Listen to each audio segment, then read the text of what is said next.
السلام عليكم ورحمة الله وبركاته. إن الحمد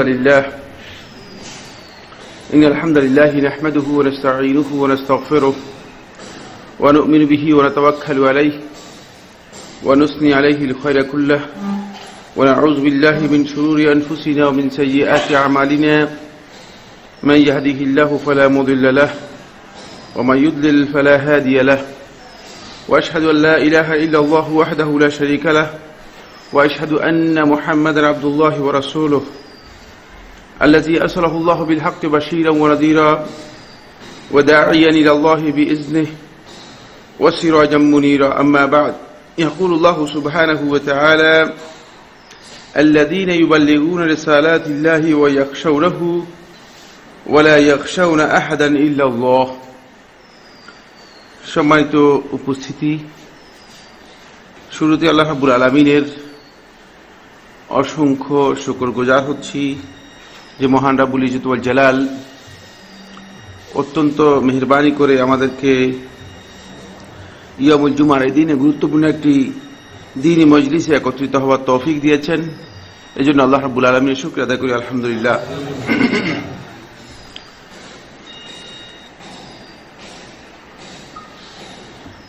আপনারা জানেন, আসলে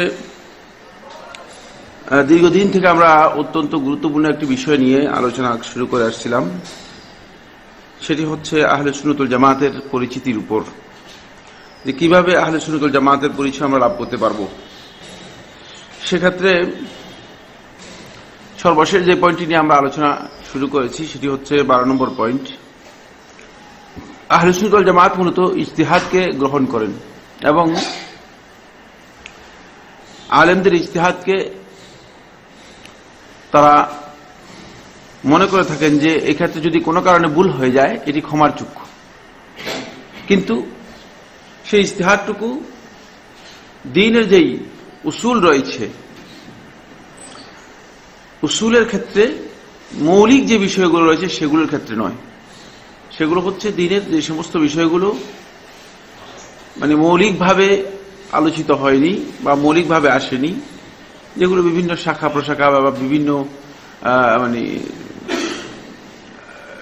বিভিন্ন আমলি যে বিষয়গুলো আছে সেগুলোর ক্ষেত্রে ইজতিহাদকে তারা গ্রহণ করে থাকেন। কিন্তু আকীদার যে মৌলিক বিষয়গুলো রয়েছে সেগুলোর ক্ষেত্রে তারা কারো ইজতিহাদকে যদি কেউ ইজতিহাদ করে থাকেন আর সেই ইজতিহাদ যদি ভুল হয়ে যায় সেটাকে ভুল আখ্যায়িত করে সেটাকে ভুল হিসেবেই গ্রহণ করেন এবং সেক্ষেত্রে যদি কেউ সীমা লঙ্ঘন করে তাকে পথভ্রষ্ট বা বিভ্রান্ত মনে করে থাকেন। সর্বশেষ আমরা বলেছি যে এই উসুলের ক্ষেত্রে, মূলনীতির ক্ষেত্রে মূলত যারা পথভ্রষ্ট হয়েছে, বিভ্রান্ত হয়েছে, তাদের যেই দৃষ্টিভঙ্গিগুলো রয়েছে, যে দৃষ্টিভঙ্গিগুলোর উপর ভিত্তি করে তারা পথভ্রষ্ট হয়েছিল, তাদের ব্যাপারে আমরা আলোচনা করতেছিলাম। এবং সর্বশেষ আলোচনার মধ্যে আমরা যে দিকগুলো আপনাদের সামনে পেশ করেছি, যে এখানে একদল লোক পথভ্রষ্ট হয়েছে, বিভ্রান্ত হয়েছে সুফি দর্শনকে সামনে রেখে। সুফিবাদের সাথে তাদের মনে করেছে যে ইসলাম এবং সুফিবাদ এটি একটি একই দৃষ্টিভঙ্গির একটি বিষয়। ফলে আজকে আমাদের সমাজে কিছু লোক আছে যারা মনে করে থাকে যে সুফিজম এবং ইসলাম এটি তো একই জিনিস, একই দৃষ্টিভঙ্গি। ইসলাম থেকেই হয়তো ইসলামের একটা শাখা প্রশাখা হতে পারে, কিন্তু আসলে না। সুফি দর্শনের সাথে ইসলামের সামান্যতম কোনো সম্পর্ক নেই। এটি একেবারে বিভ্রান্ত বক্তব্য। যারা মনে করে থাকেন যে সুফিজমের সাথে ইসলামের সম্পর্ক রয়েছে, এটি ভুল কথা। এবং এই তাসাউফ যখন ইসলামের মধ্যে প্রবেশ করেছে, ইসলামের সাথে সম্পৃক্ত হয়েছে, তখন আমরা লক্ষ্য করেছি যে তাসাউফের কারণে ইসলামের মৌলিক অনেকগুলো বিষয় হারিয়ে গেছে, অনেকগুলো মৌলিক বিষয় ইসলামে হারিয়ে গেছে।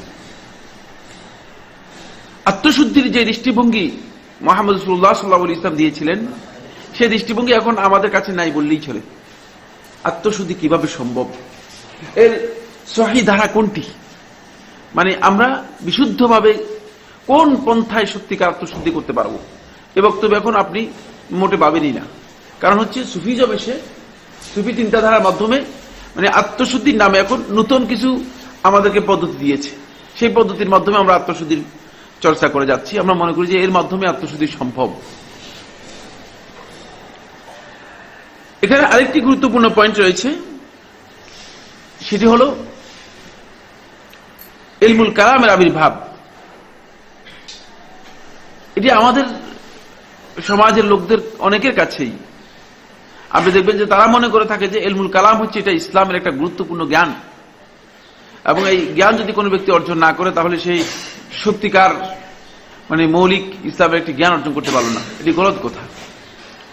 ইলমুল কালাম বলা হয় তাকে, কালাম শাস্ত্র যেটাকে বলা হয়, এই কালাম শাস্ত্রের মূল কথা হচ্ছে সেটা হলো তারা আল্লাহ রাব্বুল আলামিনের কালাম নিয়ে, আল্লাহ রাব্বুল আলামিনের যে কথা রয়েছে, কালাম রয়েছে, সেই কালাম নিয়ে তারা কিছু দৃষ্টিভঙ্গি পেশ করেছে। এই দৃষ্টিভঙ্গির মাধ্যমে তারা নিজেদের প্রবৃত্তি এবং মন গড়া ব্যাখ্যা অনুযায়ী আল্লাহ রাব্বুল আলামিন কালামকে অস্বীকার করেছে, আল্লাহর কালামকে সম্পূর্ণ স্বীকার করেছে। আপনাদের জানা আছে, গত আলোচনায় আমরা বলেছিলাম যে মুতাজিলারা আল্লাহ রাব্বুল আলামিনের কালামকে অস্বীকার করেছে এবং সেটাকে বলেছে যে না, আল্লাহর কালাম হচ্ছে মাখলুক, সৃষ্টি, আল্লাহর কালাম হচ্ছে সৃষ্টি। মুতাজিলাদের ইমাম এই বক্তব্য সর্বপ্রথম যখন কালামুল্লাহর ব্যাপারে খলিফা মামুনুর রশিদের সময় চালু হয়, তখন ইবনে আবি দুআদ এই বক্তব্য নিয়ে আসে। ইমাম আহমদ ইবনে হাম্বল রহমতুল্লাহের সাথে এ নিয়ে দ্বিমত হয়। আহমদ ইবনে হাম্বল রহমতুল্লাহ বলেছেন যে বলবে যে কোরআন কারীম মাখলুক, সৃষ্টি আল্লাহ, সে কুফরি করল। এটা আল্লাহর কালাম, আল্লাহ রাব্বুল আলামিনের বক্তব্য, এবং আল্লাহ রাব্বুল আলামিনের যত সিফাত আছে সবগুলো সিফাত, বৈশিষ্ট্য লা তানফাকু আনহু, আল্লাহ রাব্বুল আলামিন থেকে বিচ্ছিন্ন হওয়ার কোনো সুযোগ নেই। এগুলো আল্লাহ রাব্বুল আলামিনের জাতের যেই পরিচয়, জাতের যেই সম্পর্ক, এই জাতের সাথে সম্পৃক্ত, সুতরাং এগুলো আল্লাহ তাআলা থেকে বিচ্ছিন্ন নয়, এগুলো মাখলুক নয়, এগুলো সবগুলোই আল্লাহ রাব্বুল আলামিন যেমন অনন্ত অসীম, এবং আল্লাহ রাব্বুল আলামিন যেমনি ভাবে অনাদি, ঠিক তেমনি ভাবে এগুলো কি সেভাবে অনাদি এবং অনন্ত।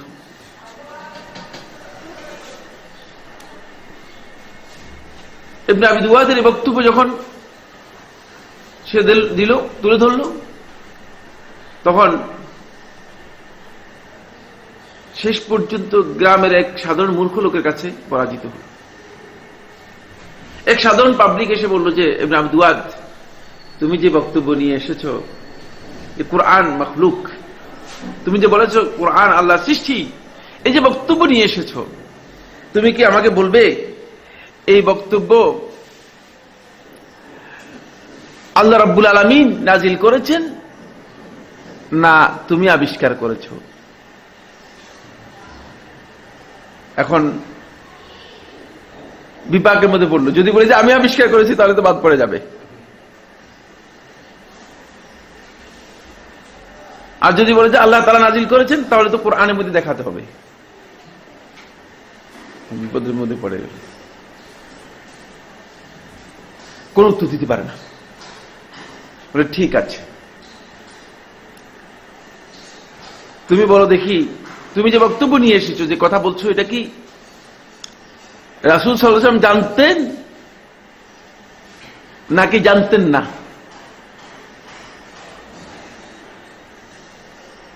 এবার বলছে যে রাসূল সাল্লাল্লাহু আলাইহি ওয়াসাল্লাম জানতেন কি জানতেন না। যদি বলেন যে রাসূল সাল্লাল্লাহু আলাইহি ওয়াসাল্লাম জানতেন,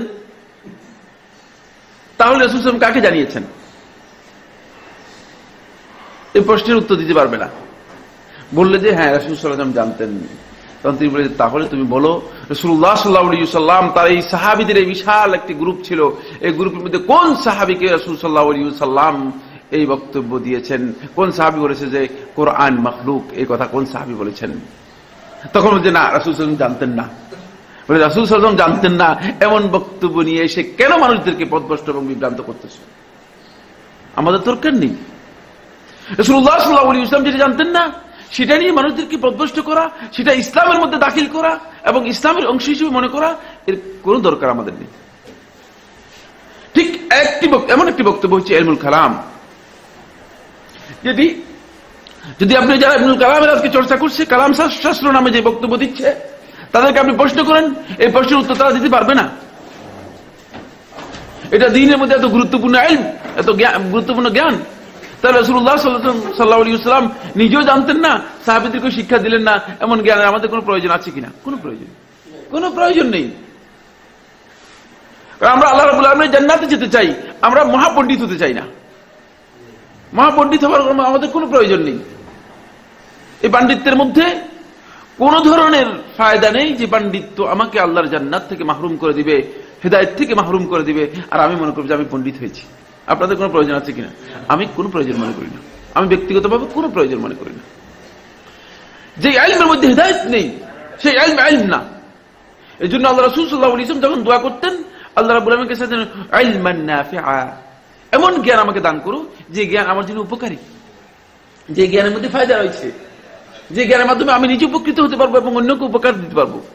এই জন্য এই জ্ঞানের পরিচয় রাসূল সাল্লাল্লাহু আলাইহি ওয়াসাল্লাম এমন ভাবে দিয়েছেন যে কিয়ামত পর্যন্ত এই জ্ঞান মানুষের আমলনামার মধ্যে চলতেই থাকবে। ও ইলমুন ইউনতাফাউ বিহি, এমন জ্ঞান যে জ্ঞানের মধ্যে মানুষ উপকৃত হবে, এটি কিয়ামত পর্যন্ত তার আমলনামার মধ্যে চলতে থাকবে। কিন্তু আপনি যদি দুনিয়ার মধ্যে ইলমুল কালামের মতো এরকম জ্ঞান রেখে যান, যার কোনো ধরনের ভিত্তি নেই, কোনো ধরনের প্রয়োজন নেই, যার মাধ্যমে হাজার হাজার মানুষ পথভ্রষ্ট হেদায়েত থেকে মাহরুম হয়েছে, তাহলে এই জ্ঞানের মাধ্যমে আদৌ আপনার আমলনামার মধ্যে ভালো কোনো কাবলের সম্ভাবনা আছে কিনা? কোনো সম্ভাবনা নেই। ইলমুল কালাম, এই কালাম দিয়ে একদল লোক পথভ্রষ্ট হয়েছে। তাদের দৃষ্টিভঙ্গি হচ্ছে আল্লাহর কালাম নিয়ে বক্তব্য দেয়া। আল্লাহর কালাম নিয়ে তারা কি বক্তব্য দিয়েছেন? তাদের মূল বক্তব্য হচ্ছে এই, তারা আল্লাহ রাব্বুল আলামিনের কালামকে এখন সরাসরি আল্লাহর জন্য সাব্যস্ত করতে পারে না। কারণ আল্লাহ তারা সাব্যস্ত করেছেন, তারা সাব্যস্ত করতে পারে না। তারা আল্লাহকে আল্লাহর চেয়েও, মানে আল্লাহ রাব্বুল আলামিন তার জাতের ব্যাপারে যেটা সাব্যস্ত করেছেন,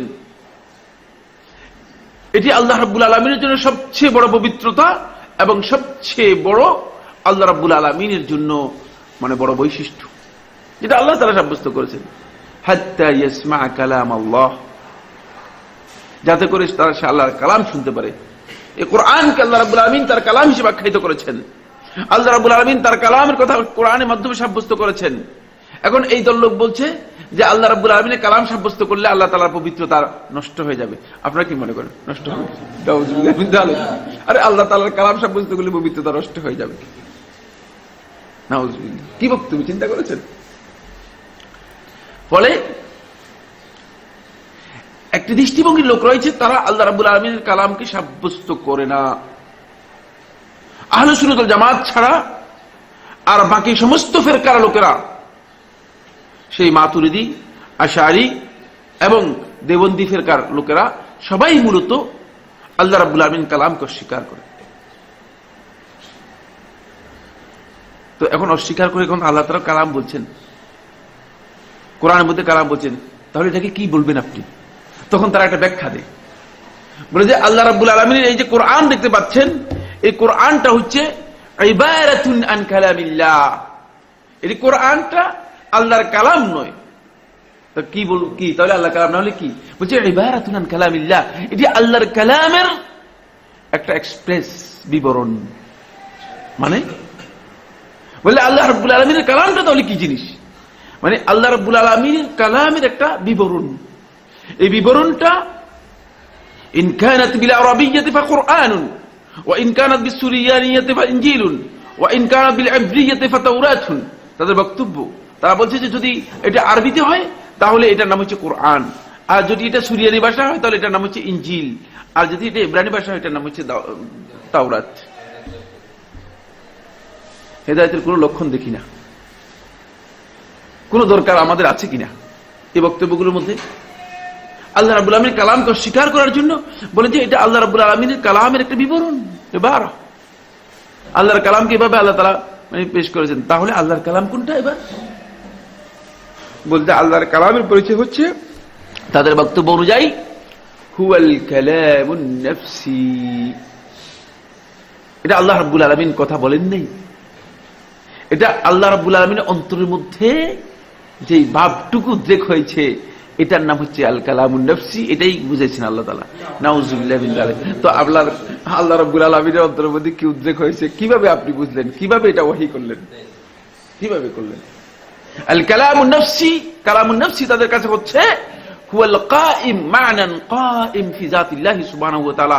আল্লাহর সত্তার মধ্যে যে ভাবটুকু মানে উদ্রেক হয়েছে, যে বাপটুকু এসেছে সেই বাপটাই মূলত আল কালামুন নফসি, এবং তারা মনে করে থাকেন যে কোরআনে কারীমটা হচ্ছে এর বিবরণ, এটি আল্লাহর কালাম নয়। নাউযুবিল্লাহি মিন যালিক।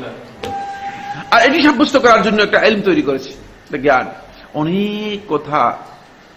এটা যদি মনে করেন আপনি বছরের পর বছর আলোচনা করেন শেষ হবে না। অপ্রয়োজনীয় কথা, একেবারে অপ্রয়োজনীয় কথা, এবং সেগুলো মাদ্রাসায় এই মৌলবীদেরকে পড়ায়। আমি নিজে খোদ মানে সেগুলো পড়েছি, পড়ে সেখানে পরীক্ষা দিয়ে 50-এর মধ্যে 55 পেয়েছি। বুঝতে পেরেছি? এবার আপনি বুঝেন যে কিভাবে পড়েছি, কেন আপনার বলে সাইফুল্লাহ ভাই কেন এটা বলছেন, এটা বলছি যাতে করে আপনি বুঝতে পারেন যে মানে আমি নিজেই পড়েছি, না পড়ে বলছি না। বুঝতে পেরেছেন কিনা? তাহলে তো 50-এর মধ্যে 55 পাওয়ার কোনো সম্ভাবনা নেই, আছে কিনা? এই জন্য বলছি যে আমি পড়েছি, ঠিক মতোই পড়েছি, যেভাবে পড়া দরকার সেভাবে পড়েছি। কিন্তু এরপর যখন আমি বুঝতে পেরেছি এগুলো হেদায়েত থেকে মাহরুম বক্তব্য, মানে তখন সত্যিকার এই সময়টুকু আমাদের মানে বিনষ্ট করা হচ্ছে, বিনষ্ট করা হচ্ছে ফালতু কাজে। একটি আকীদার কিতাব মাদ্রাসাগুলোতে পড়ানো হয় না। আপনাদেরকে অত্যন্ত দুঃখের সাথে বলছি, এখন মাদ্রাসার প্রায় 20-25 জন দাওরাহ হাদিস এবং ইফতা পাস আমার কাছে ক্লাস করে আকীদার উপর একটা আকীদার কিতাব পড়ে নেই, একটা আকীদার কিতাব পড়ে নেই। তাহলে কিভাবে আপনি আকীদার মানুষকে সংশোধন করবেন আর নিজে সংশোধিত হবেন? কিভাবে নিজেকে সংশোধন করবেন? সংশোধনের পথ কি হবে? কেন আমাদের এই অবস্থা? অথচ এই আলতু ফালতু কতগুলো বই যেগুলোর কোনো দরকার নেই সেগুলোর মধ্যে সময় নষ্ট করছে, একেবারে মৌলিক মাসআলা যেগুলো আকীদার সেগুলো সম্পর্কে আলোচনা নেই। এজন্য এটা পথভ্রষ্টতার মূলত একটি দৃষ্টিভঙ্গি। আল্লাহ রাব্বুল আলামিনের কালাম নিয়ে অসংখ্য গ্রুপ পথভ্রষ্ট হয়েছে। তার মধ্যে যারা পথভ্রষ্ট হয়েছে মাতুরিদি গ্রুপ এবং আশারি গ্রুপ। আল্লাহ রাব্বুল আলামিনের কালামকে যদিও তারা বলে যে আমরা আল্লাহর কালামকে সাব্যস্ত করেছি, প্রকৃতার্থে তারা আল্লাহর কালামকে সাব্যস্ত করে নাই। কারণ আল্লাহ রাব্বুল আলামিনের কালাম বলতে যেটা বোঝায় সেটা হচ্ছে কথা, সেটা তো সাব্যস্ত করে নাই তারা। বুঝতে পেরেছেন কিনা? আল্লাহ সুবহানাহু ওয়া তাআলার কথা সাব্যস্ত করে নাই, সাব্যস্ত করেছে আল্লাহ রাব্বুল আলামিনের অন্তরের মধ্যে কি আছে সেটা। নাউযুবিল্লাহি মিন যালিক। কালামুন নফসি সাব্যস্ত করেছে আল্লাহ রাব্বুল আলামিনের অন্তরের বিষয়টি। নাউযুবিল্লাহি মিন যালিক। এটি একেবারেই বিভ্রান্ত বক্তব্য। এর কোন দলিল নেই, শুধুমাত্র নিজেদের বৃত্তিকে প্রমাণ করার জন্য তারা এই কালামুন নফসি নামে আল্লাহ রাব্বুল আলামিনের নামে এ ধরনের মিথ্যাচার করেছে।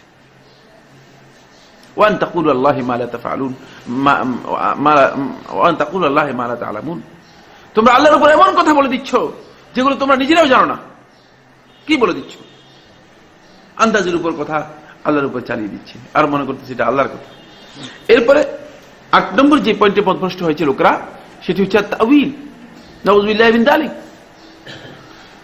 এমন কোন আয়াত নেই কোরআনে কারীমের যে আয়াতের অপব্যাখ্যা করা হয়নি, তাউইল করা হয়নি। প্রত্যেকে এখন ব্যাখ্যা করে। কোরআনের তাফসীর মানে যার কাছে কোরআন বুঝার কোন সামর্থ্য নেই সেও কোরআনের তাফসীর করে যাচ্ছে, সে মুফাসসিরে কোরআন। আর বড় বড় সাইনবোর্ড, বড় বড় পোস্টার দেখতে পাবেন, পোস্টারের মধ্যে তাকে মুফাসসিরে কোরআন আখ্যায়িত করা হচ্ছে। তাউইল, অপব্যাখ্যা। আল্লাহ রাব্বুল আলামিনের সিফাতগুলোকে অপব্যাখ্যা করা হয়েছে, সবগুলোকে। আপনি দেখবেন আমাদের খুতবাগুলোতে আমাদের মৌলবীদের যখন বক্তব্য দেয় শুনতে পাবেন, আল্লাহ তাদের হিদায়াত দান করুন, যে বলতেছে যে আল্লাহ তাআলার মানে রহমতের দৃষ্টি, আল্লাহর দৃষ্টিকে সাব্যস্ত করে না, বলে যে আল্লাহর দৃষ্টিটা হচ্ছে রহমত, আল্লাহ তাআলা দৃষ্টি দিতে পারেন না। তো তাহলে আপনি কিভাবে বলতেছেন আল্লাহ সুবহানাহু ওয়া তাআলা? একবার বলেন যে আল্লাহ তাআলা সর্বত্র বিরাজমান, আবার বলেন যে আল্লাহ দেখতেও পারে না। কিভাবে সম্ভব?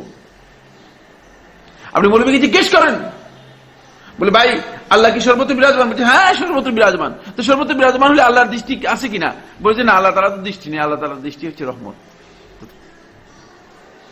কি সাব্যস্ত করতেছেন এগুলো? এটা কোন দিন? প্রবৃত্তির মাধ্যমে দিনটাকে আমরা এত মানে পরিবর্তন করে নিয়েছি যে এটা কোথাও মিল খুঁজে পাবেন না, কোথাও কোনো মিল, কোন বক্তব্যের মধ্যে কোনো মিল খুঁজে পাবেন না। আল্লাহর কুদরতি হাত শুনছেন কিনা? আপনারা শুনেন নাই? প্রত্যেকটি বক্তব্যের মধ্যে তারা আল্লাহ রাব্বুল আলামিনের হাত সাব্যস্ত করবে না, তারা বলবে যে আল্লাহর কুদরতি হাত। আপনি একটু জিজ্ঞেস করে নেন, অর্থ জেনে নেন যে আপনি কুদরতি হাত বলতে আসলে কি বুঝাচ্ছেন। আল্লাহ রাব্বুল আলামিনের হাত নেই বুঝাচ্ছেন, অথচ আল্লাহ সুবহানাহু ওয়া তাআলা কোরআনের মধ্যে বলেছেন তার হাত রয়েছে। এক জায়গায়, দুই জায়গায়, বহু জায়গায় বলেছেন। রাসূলুল্লাহ সাল্লাল্লাহু আলাইহি ওয়াসাল্লাম হাদিসের মধ্যে বলেছেন, সাব্যস্ত হয়েছে। এখন আপনি আল্লাহ রাব্বুল আলামিনের হাতকে কেন কুদরত দিয়ে তাউইল করতেছেন, অপব্যাখ্যা করতেছেন? মেনে নিবে না। আল্লাহ রাব্বুল আলামিনের ভালোবাসা, এটাকে বলবে যে আল্লাহর ভালোবাসা। তারা এমনি আশিকে রাসূল, আশিকে ইলাহি, আশিকে খুদা, কিন্তু যখন বলবো যে আল্লাহর জন্য ভালোবাসা কি সাব্যস্ত করেছেন কিনা, বলে যে না, আল্লাহ রাব্বুল আলামিন তো ভালোবাসেন। আল্লাহ তাআলা ভালোবাসা বলতে বোঝানো হয়েছে আল্লাহর সাহায্য।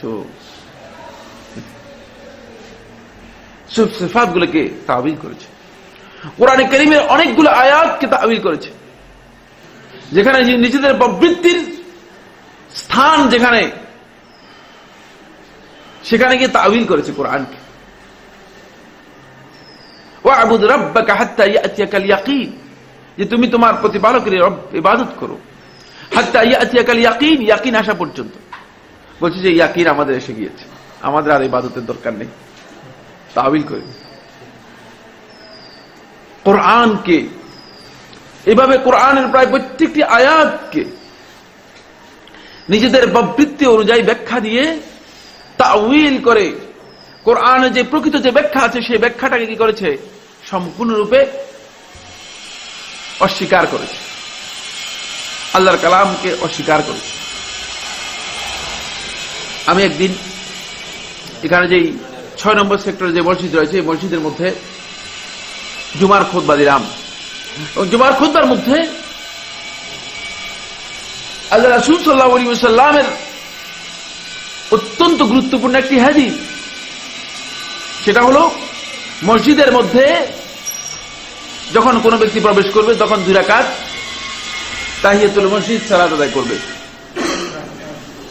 আল্লাহ রাসূল সাল্লাল্লাহু আলাইহি ওয়াসাল্লামের এই বিষয় নিয়ে আমরা তাহিয়াতুল মসজিদ নিয়ে আলোচনা করছিলাম। আপনি দেখতে পাবেন আমাদের এই দেশে মানে এই হাদিসটাকে উপেক্ষা করার জন্য, লঙ্ঘন করার জন্য, অমান্য করার জন্য ইমাম সাহেব বাহির থেকে এসে সর্বপ্রথম মসজিদের মধ্যে বসেন, তারপরে দাঁড়িয়ে তিনি, কেন আপনি কেন উপেক্ষা করছেন? আপনি কি সহিহ বুখারীর এই হাদিসকে অস্বীকার করেন? আল্লাহ রাসূল সাল্লাল্লাহু আলাইহি ওয়াসাল্লাম বলেছেন, ইযা দাখালা আহাদুকুমুল মাসজিদ ফালা ইয়াজলিস হাত্তা ইউসাল্লি রাকাতাইন, যখন তোমাদের মধ্যে কোনো ব্যক্তি মসজিদে প্রবেশ করবে সে যেন মসজিদে না বসে 2 রাকাত নামাজ আদায় না করে। স্পষ্ট হাদিস। মসজিদে প্রথমে বসবে এই হাদিসের বিরুদ্ধাচরণ করার জন্য, এই সুন্নাহর বিরুদ্ধাচরণ করার জন্য, তারপরে গিয়ে নামাজ পড়বে। এই লোককে আপনি মনে করেন গুনাহগার হবে কিনা? আপনারা কি মনে করেন? অবশ্যই গুনাহগার হবে, আল্লাহর কসম দিয়ে বলছি সে গুনাহগার হবে। আমার নবী সাল্লাল্লাহু আলাইহি ওয়াসাল্লামের হাদিসকে এভাবে উপেক্ষা করে কেউ হেদায়েত লাভ করতে পারবে না। হেদায়েতের পথ নাই, সুন্নাহর পথ না। আমি স্পষ্ট করে আপনাদেরকে বলছি, সুন্নাহর পথ না। তারপরে আমি যখন মসজিদের মধ্যে সুলাইক আল-গাতাফানি রাদিয়াল্লাহু তাআলা হাদিস সম্পর্কে বললাম, সুলাইক গাতাফানি রাদিয়াল্লাহু তাআলা আনহু জুমার দিন রাসূলুল্লাহ সাল্লাল্লাহু আলাইহি ওয়াসাল্লাম খুতবা দিচ্ছিলেন, এমন সময় মসজিদের মধ্যে প্রবেশ করলেন। মসজিদে যখন প্রবেশ করলেন, রাসূলুল্লাহ সাল্লাল্লাহু আলাইহি ওয়াসাল্লাম খুতবা দিলেও বিচক্ষণতা রাসূলুল্লাহ সাল্লাল্লাহু আলাইহি ওয়াসাল্লাম ছিল চতুর্দিকেই, তিনি তার দৃষ্টি এড়িয়ে গেলেও না। তিনি দেখতে পেলেন সুলাইক আল-গাতাফানি মসজিদে প্রবেশ করেই মসজিদের মধ্যে বসে গিয়েছেন, তিনি 2 রাকাত নামাজ পড়েন নাই। খুতবা বন্ধ করে দিলেন, রাসূলুল্লাহ সাল্লাল্লাহু আলাইহি ওয়াসাল্লাম খুতবা বন্ধ করে দিলেন। বন্ধ করে দিয়ে প্রশ্ন করলেন, হাল রাকাত রাকাতাইন, 2 রাকাত কি পড়েছো কিনা?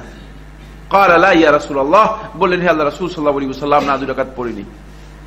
ক্বালা কুম ফাসাল্লি রাকাতাইন সুম্মা ইজলিস, দাঁড়াও, প্রথমে 2 রাকাত পড়ো তারপরে বসো। আমি যেটা বলতেছিলাম সেটা হলো এই, আলোচনা শেষে জুমার নামাজের পরে এক ব্যক্তি আসলো, এসে বলল যে শেখ, এই লোক তো ফকির ছিল, এখন রাসূল সাল্লাল্লাহু আলাইহি ওয়াসাল্লাম যাতে লোকেরা তাকে ভিক্ষা দিতে পারে এই জন্য রাসূল সাল্লাল্লাহু আলাইহি ওয়াসাল্লাম তাকে দাঁড়াতে বলেছে। মিথ্যুক। আমি বললাম যে তখন কি আপনি ছিলেন? এই লোক যে ফকির ছিল আপনি কি তাকে জানেন সে কে? তার নামটা বলেন তো, কিচ্ছু জানে না। ওই জাহেল লোককে আরেক জাহেল হয়তো শিক্ষা দিয়েছে, বলে দিয়েছে যে রাসূল সাল্লাল্লাহু আলাইহি ওয়াসাল্লাম তাকে দাঁড়াতে বলেছেন ভিক্ষাবৃত্তি করার জন্য, যে ভিক্ষাবৃত্তি রাসূল সাল্লাল্লাহু আলাইহি ওয়াসাল্লাম হারাম করেছেন। আপনি কোন আলেম? আপনি কোন ধরনের বক্তব্য দিচ্ছেন? যে ভিক্ষাবৃত্তি রাসূলুল্লাহ সাল্লাল্লাহু আলাইহি ওয়াসাল্লাম হারাম করেছেন, সেই ভিক্ষাবৃত্তি আপনি কি মনে করেন রাসূল সাল্লাল্লাহু আলাইহি ওয়াসাল্লাম মসজিদের মধ্যে করার জন্য অনুমতি দেবে? কিভাবে আপনি তাওয়িল করতেছেন? কোরআন এবং হাদিসকে তাওয়িল করতে করতে নিজেদের খাহিশ অনুযায়ী যাই খুশি তাই করে ফেলছে, নিজেদের মন মতো। এবং এই ব্যাখ্যাগুলো দিয়ে মানে সমাজের লোকদেরকে বিভ্রান্ত করাই হচ্ছে তাদের মূল টার্গেট। হিদায়াত কোন টার্গেট? সাধারণ মানুষগুলো যেহেতু কোরআন এবং হাদিস অনেকে বুঝে না, এবং কোরআন হাদিস না বুঝলে তাদেরকে আপনি কিভাবে মানে কি করবেন? তো এখন তারা এর মাধ্যমে আদৌ হিদায়াতকে টার্গেট করে নেই, টার্গেট করেছে যেটা সেটা হলো লোকদেরকে পথভ্রষ্ট করার জন্য, বিভ্রান্ত করার জন্য। বলে উদ্দেশ্য হচ্ছে কিভাবে পথভ্রষ্ট করা যায়। আমি আপনাদেরকে বলবো, এই যে তাওয়িল, তাওয়িলের অনেকগুলো অর্থের মধ্যে সবচেয়ে গর্হিত অর্থ হচ্ছে এই যে আপনি কোরআন এবং হাদিসের যে মাকসুদ রয়েছে, যে উদ্দেশ্য রয়েছে, সেই উদ্দেশ্যের বাইরে কোরআন এবং হাদিসকে ব্যবহার করা। আল্লাহর বক্তব্য, রাসূলুল্লাহ সাল্লাল্লাহু আলাইহি ওয়াসাল্লামের বক্তব্য, এই বক্তব্যকে আল্লাহ এবং তার রাসূলের যে মাকসুদ রয়েছে, উদ্দেশ্য রয়েছে, এর বাইরে আপনি ব্যবহার করবেন, এর বাইরে নিয়ে যাবেন এবং সেটা আপনার পক্ষ থেকে, নিজের পক্ষ থেকে ব্যাখ্যা দিবেন। এই তাওয়িলের মাধ্যমে মূলত আমাদের সমাজের মধ্যে অসংখ্য লোক পথভ্রষ্ট এবং বিভ্রান্ত হচ্ছে। আরেকটি পয়েন্ট, হিদায়াত থেকে মাহরুম হওয়ার জন্য অথবা যারা পথভ্রষ্ট হয়েছে যে পথ দিয়ে, এখানে আমরা 8টি পয়েন্ট আলোচনা করেছি, 9 নম্বর আরেকটি পয়েন্ট চালু হয়েছে এবং সেই পয়েন্টটি বর্তমানে লোকদেরকে সবচেয়ে বেশি বিভ্রান্ত করছে। কারণ এখন আমাদের যুবক সমাজের মধ্যে অনেকেরই আবেগ রয়েছে, অনেকের আগ্রহ রয়েছে। আমার কাছে অনেকে এসে বলছে, সাইফুল্লাহ ভাই, আপনি কেন জিহাদের ঘোষণা করে দেন না? বহুবার এসেছে। আউযুবিল্লাহি মিন যালিক। আমার কাছে আমার ঘরের মধ্যে মানে অস্ত্র তো দূরের কথা, মানে ঘরের মধ্যে ব্যবহার করার মতো কোনো জিনিসও নেই, চুরিও নেই। আর কিসের জিহাদ ঘোষণা করবো? ফালতু কথা না, জায়গা নেই। জিহাদকে তো মুখের কথা হলো, আপনারা কি বুঝছেন? এটা মুখের একটা ব্যাপার। হ্যাঁ, কেন মানে কারা এই সমস্ত পথভ্রষ্টতার বক্তব্য দিচ্ছে? আমি সিলেটে যখন গেলাম তখন আমাকে বারবার বলতেছে, আপনার জিহাদের বক্তব্য দেন না, কিন্তু আপনি শুধু মানে তাওহীদের কথা বলে যাচ্ছেন, আকীদার কথা বলে যাচ্ছেন। তো আমি বললাম যে শুনেন, গুলিস্তানের 4000 ফকিরকে যদি একসাথ করে আমি বছরের পর বছর যাকাতের ফজিলত নিয়ে আলোচনা করি, এতে যাকাত তারা কিয়ামত পর্যন্ত দিতে পারবে? এরা ভিক্ষাবৃত্তি করবে, এদেরকে যাকাতের ফজিলত নিয়ে আমার আলোচনা করার দরকার নেই। যে লোকগুলো কবরে সিজদা দিচ্ছে, যে লোকগুলো আল্লাহ রাব্বুল আলামিনের হক মানুষের মধ্যে বিতরণ করে দিচ্ছে, যে লোকগুলো গাছগাছালির মধ্যে আল্লাহকে বিতরণ করে দিচ্ছে, তাদেরকে তাওহীদের জ্ঞান না দিয়ে আমি কিসের জিহাদের কথা বলছি? এটা তো আগে মুসলমান হতে হবে, এটা তো আগে শিরক থেকে বের করতে হবে এই জাতিকে, এই মানুষগুলোকে আগে শিরক থেকে বের করতে হবে, এদেরকে আগে শিরক থেকে বের করতে হবে। আপনি কাদেরকে জিহাদ করাবেন? তাদের জিহাদের ব্যাপারে আল্লাহ সুবহানাহু ওয়া তাআলা কোরআনের মধ্যে বলে দিয়েছেন, তাদের শর্ত রয়েছে। সেই মানের লোক আপনার কাছে কোথায় আছে? কে আছে? আপনি কি আল্লাহকে সেভাবে ভয় করেন? আপনি কি আপনার প্রত্যেকটা কাজে আল্লাহ রাব্বুল আলামিনের সন্তুষ্টিকে আসলে চিহ্নিত করেছেন? আমি আপনার কাজকে ফজরের নামাজের পর থেকে আরম্ভ করে আর এই মুহূর্ত পর্যন্ত আমি বলি, আপনি কি প্রত্যেকটা কাজ করার আগে আল্লাহর সন্তুষ্টি নিয়ত করেছিলেন? একজন একজন করে জিজ্ঞেস করে একজন বলতে পারবে না। একজন বলতে, এমনকি ফজরের সালাত আদায় করছেন তিনি, ফরজ সালাত, কিন্তু তিনি আল্লাহ রাব্বুল আলামিনের সন্তুষ্টি আল্লাহ সুবহানাহু ওয়া তাআলা আল্লাহর সন্তুষ্টি নিয়ত করেন, সালাত আদায় করেছেন। তাহলে ভুল কোথায়? ভুল তো রয়ে যাচ্ছে আমাদের মধ্যে। আমরা আল্লাহ রাব্বুল আলামিনের হক সম্পর্কে জ্ঞান রাখি না, এরপরে আমরা বিভিন্ন পথভ্রষ্টতার মধ্যে এর নাম দিয়েছে হুব্বুল জিহাদ, জিহাদের ভালোবাসা, জিহাদ করতে চায়, করেন, অসুবিধা। কিন্তু জিহাদ করতে হলে আগে জানতে হবে আপনাকে কি জিহাদ করছেন আপনি। আমার নবী সাল্লাল্লাহু আলাইহি ওয়াসাল্লাম, এটি বাইহাকি তাবারানী রাহমাতুল্লাহ আওসাতের মধ্যে বর্ণনা করেছেন, আমাদের হাতে সময় নেই, তাবারানী রাহমাতুল্লাহ আওসাতের মধ্যে বর্ণনা করেছেন রাসূলুল্লাহ সাল্লাল্লাহু আলাইহি ওয়াসাল্লাম যখন তাবুকের যুদ্ধে যাচ্ছিলেন, তাবুকের যুদ্ধে যাচ্ছিলেন, জিহাদে বের হয়ে গিয়েছেন, জিহাদে বের হয়ে গিয়েছেন। রাসূলুল্লাহ সাল্লাল্লাহু আলাইহি ওয়াসাল্লাম পথিমধ্যে কোন জনপদে অবতরণ করলেন রাত্রি যাপনের জন্য। তারপর ওই জনপদে যখন অবতরণ করলেন রাসূলুল্লাহ সাল্লাল্লাহু আলাইহি ওয়াসাল্লাম, সাহাবীদের মধ্যে একদল লোক আশেপাশের মানুষদেরকে ভয় দেখানোর জন্য, আশেপাশে যারা আছে তাদেরকে ভয় দেখানোর জন্য প্রথমে আগুন জ্বালিয়ে দিলেন, তারপর কিছু গাছগাছালি কেটে ফেললেন, আগুন জ্বালিয়ে দিলেন, গাছগাছালি কেটে ফেললেন।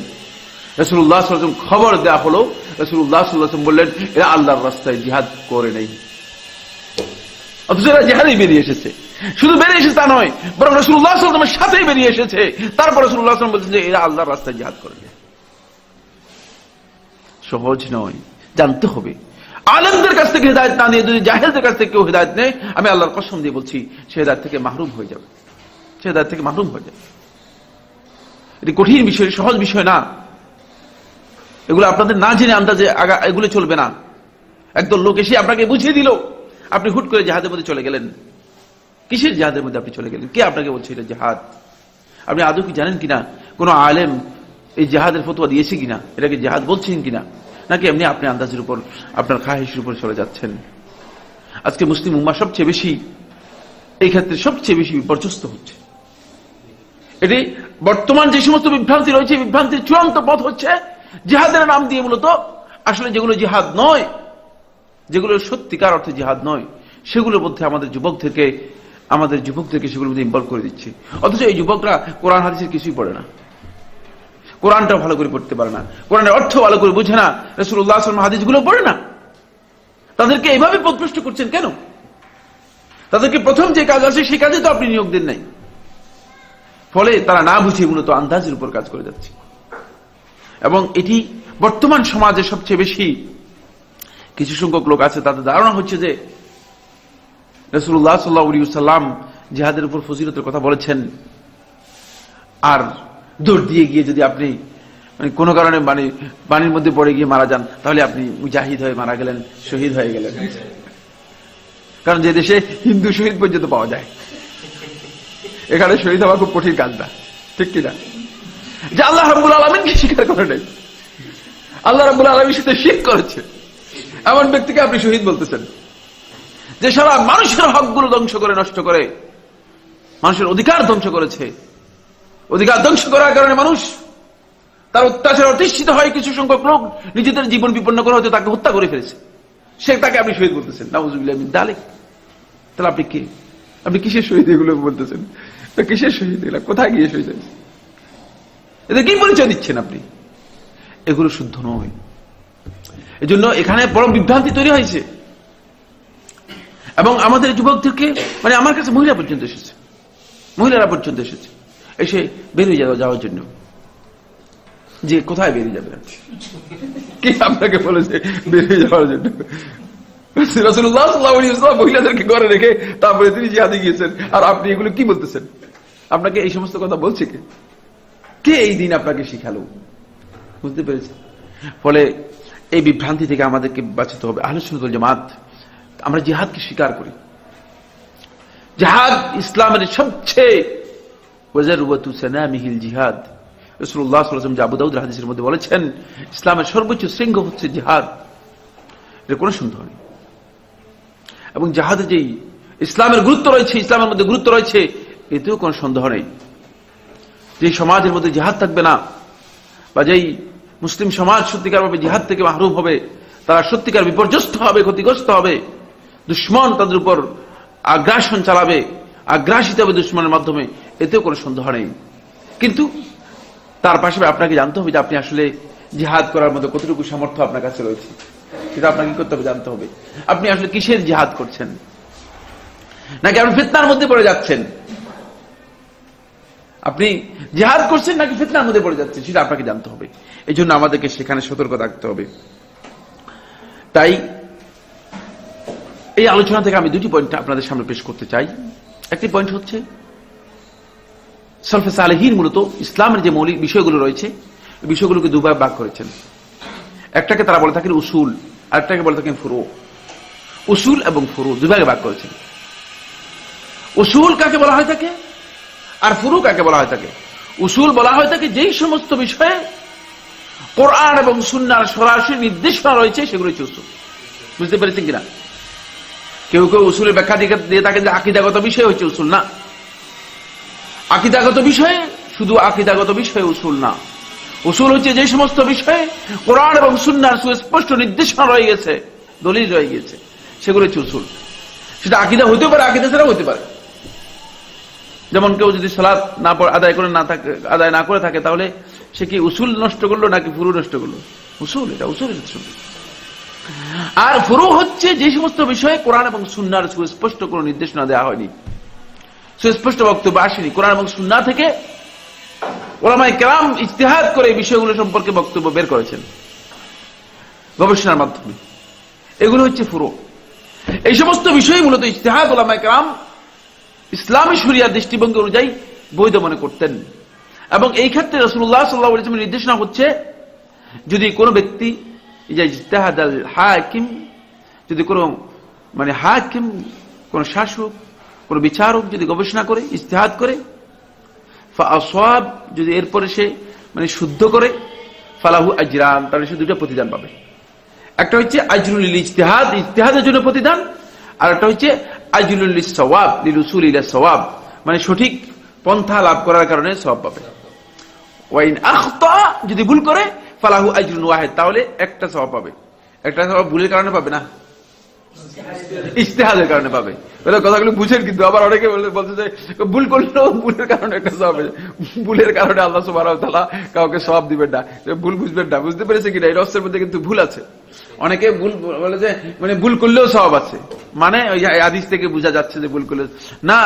এখানে যেহেতু তাই একটা ওয়াজিব সে পালন করেছে, ইজতিহাদ তার উপর ছিল, ইজতিহাদের এই ওয়াজিবটুকু সে পালন করেছে, এই জন্য সে কি পাবে? সওয়াবটুকু পাবে। বুঝতে পেরেছেন? এবং সেটা একটা সওয়াব সে পাবে। কিন্তু ইমাম যদি ভুল করেন, তিনি ইজতিহাদের কারণে সওয়াব পাবেন। আর আপনারা যদি ইমামের এই ভুলের অনুসরণ করেন, ভুল করেন, তাহলে আপনারা সওয়াব তো পাবেনই না, বরং গুনাহগার হবেন, যেহেতু আপনি ইমামের ভুল এই বিষয়টি আপনি জেনেও তারপরে কি করেছেন? অনুসরণ করেছেন, তারপরে অনুসরণ করেছেন। ফলে এই উসুল ফুরু এর ক্ষেত্রে এই ইজতিহাদকে বৈধ করেছেন। কিন্তু উসুলের ব্যাপারে আলেমদের কোন ইজতিহাদ সেখানে চলবে না, সেখানে ইজতিহাদ বাতিল। এ ব্যাপারে সমস্ত উলামায়ে কেরাম লক্ষ্য নকল করেছেন বিভিন্ন কাওয়াইদুল ফিকহের মধ্যে। তার মধ্যে এই কায়দাটি খুবই গুরুত্বপূর্ণ, লা ইবরাতা লিল ইজতিহাদি ফি মাওরিদিন নাস। যেখানে নস এসে গিয়েছে, সুস্পষ্ট দলিল এসে গিয়েছে, সেখানে ইজতিহাদের কোনো অবকাশ নেই, সেখানে কোনো অবকাশ নেই। আপনি নস পেয়েছেন, দলিল পেয়েছেন, তাহলে আপনি এরপর আর ইজতিহাদ করার কোনো প্রয়োজন সেখানে নেই।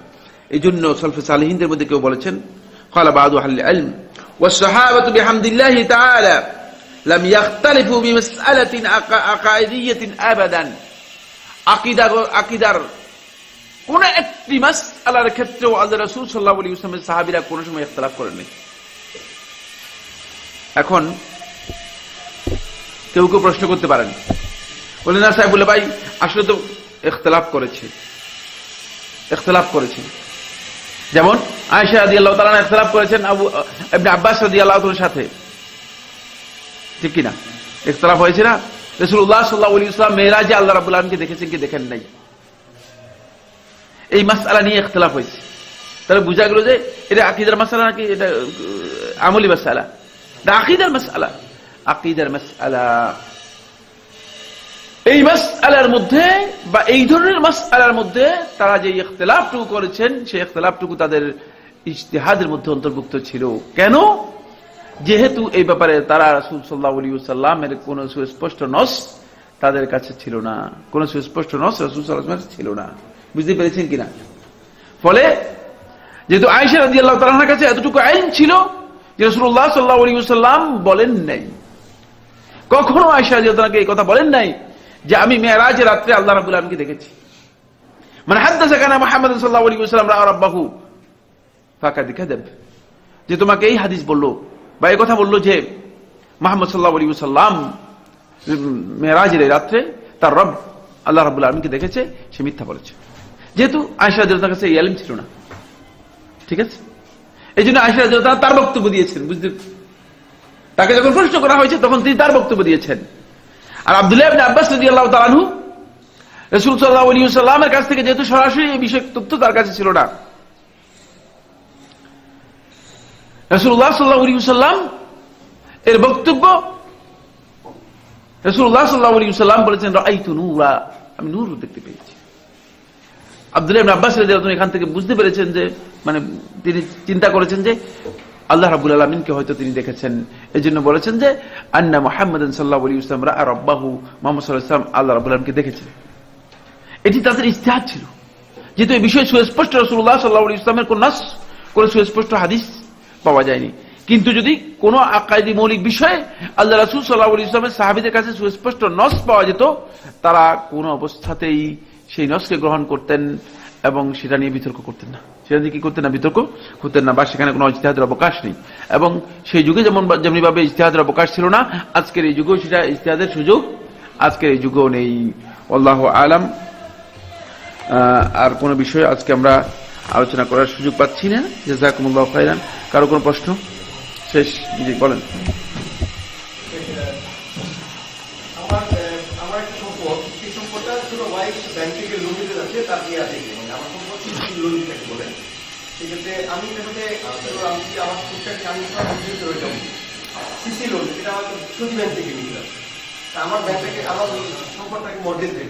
বুঝতে পেরেছি।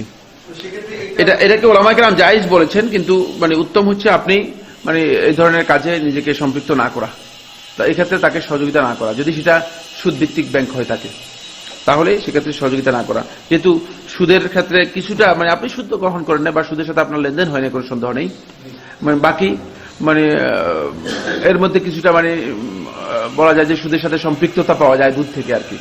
যদি এই সম্পৃক্ততার কারণে এই লেনদেনটুকু হালাল, আপনার জন্য গুনাহ নেই, আপনার জন্য এখানে হারাম কিছুই নেই। কিন্তু উলামায়ে কেরাম এটাকে হারাম বলেন নাই, কিন্তু উত্তম হচ্ছে এটা পরিহার করা। যেহেতু আপনি জানেন যে আসলে এটার মাধ্যমে সুদী একটা কাজকে আপনি ইয়ে করতেছেন, প্রমোট করতেছেন, সুদকে কিছুটা সহযোগিতা করতেছেন।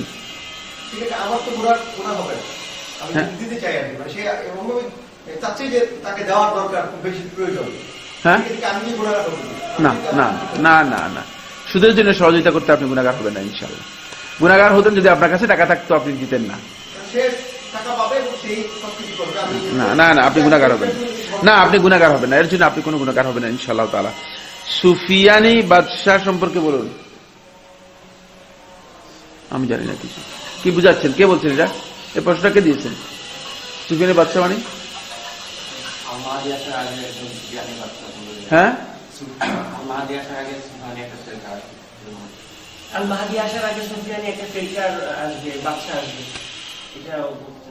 সুফিয়ানি বাদশাহ আসবে কিসের মধ্যে দেখেছেন? হাদিস, নেটের হাদিস? হাদিসটা আমাকে পাঠাবেন। এ ধরনের কোন সহিহ হাদিস আমার জানা নেই। নবুয়তের আদলে খিলাফা বলতে কি বুঝায়?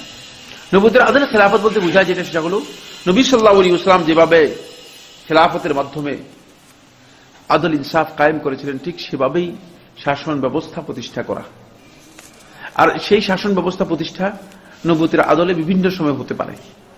এটা ইসলামের মধ্যে নির্দিষ্ট করে দেওয়া হয়নি, যেটা কখন হবে, কখন হয়েছে এবং হতে পারে, কিয়ামত পর্যন্ত আরো হতে পারে। এবং এর জন্য সুনির্দিষ্ট কোন রীতিমালা বা নীতিমালা রাসূল সাল্লাল্লাহু আলাইহি ওয়াসাল্লাম বলেননি। এটি হতে পারে যে জালেমের মাধ্যমে হতে পারে, কার মাধ্যমে হবে আল্লাহ সুবহানাহু ওয়া তাআলাই ভালো জানেন। বিভিন্ন মাধ্যমে বিভিন্ন সময় হতে পারে এবং হওয়ার সম্ভাবনা রয়েছে। এটি মানে এমন কোন বিষয় নয় যে রাসূল সাল্লাল্লাহু আলাইহি ওয়াসাল্লাম এটাকে বাধ্যতামূলক করে দিয়েছেন, ভিক্ষাবৃত্তি হারাম বলেছেন। কিন্তু আমরা এতকাল জেনেছি রাসূল সাল্লাল্লাহু আলাইহি ওয়াসাল্লাম একে অপছন্দীয় বলেছেন। বিস্তারিত বলবেন কি? না, রাসূল সাল্লাল্লাহু আলাইহি ওয়াসাল্লাম অপছন্দ করছেন, কে বলছে আপনাকে? রাসূলুল্লাহ সাল্লাল্লাহু আলাইহি ওয়াসাল্লাম নিষেধ করেছেন। আল্লাহ রাব্বুল আলামিন তোমাদের উপর মানে এটাকে নিষেধ হারাম করে দিয়েছেন। ভিক্ষাবৃত্তি কোনো ব্যক্তি যদি তার প্রয়োজন মানে নাই, মানে ভিক্ষাকে পেশা হিসেবে গ্রহণ করে, তাহলে এটি সম্পূর্ণ হারাম। কিন্তু যদি কারো কোনো প্রয়োজন থাকে তাহলে সে চাইতে পারবে কিনা, তার চাওয়ার হুকুম কি, এটা নিয়ে আলেমদের মধ্যে বিশাল বিস্তারিত আলোচনা রয়েছে। বুঝতে পেরেছি, মাসআলার মধ্যে বিস্তারিত আলোচনা রয়েছে, অনেক দীর্ঘ বক্তব্য রয়েছে। নফসের জেহাদ, বড় জেহাদ, এটা কি ঠিক না? এই হাদিসকে ইহয়া এর মধ্যে হাফিজ রাকি রহমতুল্লাহ এই হাদিসটাকে দঈফ বলেছেন। তবে এই বক্তব্য শুদ্ধ, হাদিসটা দঈফ, এই বক্তব্য শুদ্ধ। অধিকাংশ উলামায়ে কেরাম এটাকে মানে বক্তব্যটাকে শুদ্ধ বলেছেন, যেহেতু কোরআনে কারীমের অসংখ্য দলিল এবং হাদিসের দলিলগুলোর মাধ্যমে এটা বোঝা যায় যে নফসের জিহাদটা অত্যন্ত গুরুত্বপূর্ণ। এজন্য শাইখুল ইসলাম ইবনে কাইয়িম রাহমাতুল্লাহ আলাইহি যখন মারাতিবুল জিহাদ উল্লেখ করেছেন, আপনারা জাদুল মাআদের মধ্যে দেখবেন, তখন শাইখুল ইসলাম ইবনে কাইয়িম রাহমাতুল্লাহ বিস্তারিত বলেছেন এই বিষয়ে যে এটা গুরুত্বপূর্ণ জিহাদ। কিন্তু এই মর্মে যে হাদিসটি ইহয়া উলুমুদ্দিনের মধ্যে আবু হামিদ গাজালি উল্লেখ করেছেন, এটা শুদ্ধ নয়। তাবলীগের চিল্লার সময় লাগানোকে জিহাদ বলে থাকে। জিহাদ তো এখন আপনারা কতভাবে তৈরি করছেন, চিল্লায় যাওয়াটা এটা ইসলামে জিহাদ নয়, এটা আপনাদের তৈরি করা জিহাদ, ইসলামে জিহাদ নয়।